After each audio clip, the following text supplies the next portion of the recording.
into saying that I'm attacking all women, and it was women of color.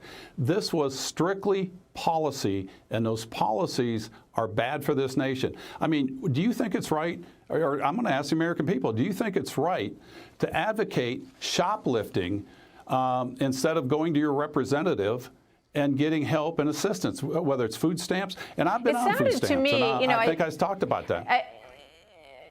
Yes, you have. I did hear you say that. It sounded to me, that video that she made got a lot of attention, and it did sound like she was excusing some of that behavior, or at least she was saying that she understood where she thought it was coming from. And she said she wasn't talking about people getting shot in Chicago and Seattle and elsewhere. She said she was talking about small crime that came from people who were out of work. But what I want to get to is the point that you just touched on, because you said, I have had similar conversations with other people about policy. Now, did you get heated in those conversations? Might any of those people have thought that you were out of line in your language with them? And were those people men, and were those people women? Did they cross the gender line?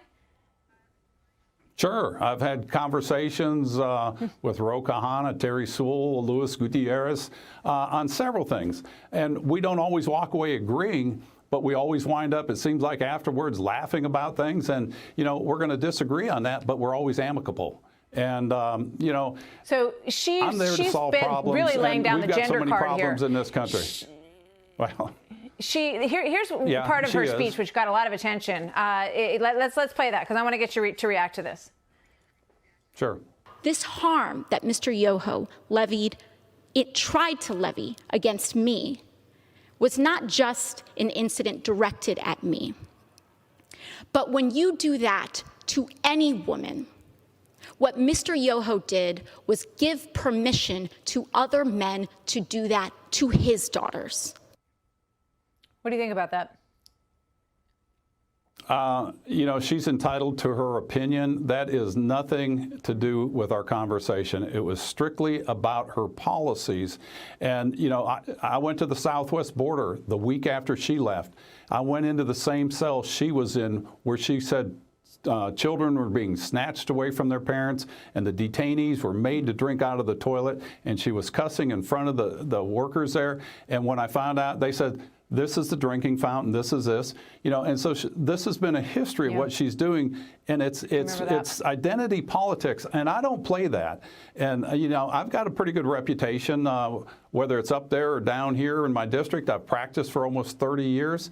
I'm not going to try to defend myself.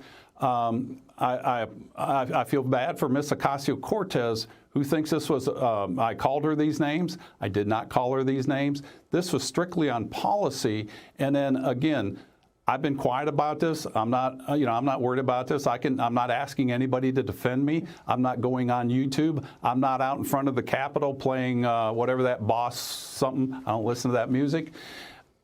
We've got serious problems in this nation. We've got $30 trillion in debt. I've got China breathing down our throat. And I'm not going to, this is what's wrong with Washington. They'll capitalize on stuff like this and have identity politics, and it's not moving this nation forward, and it needs to stop.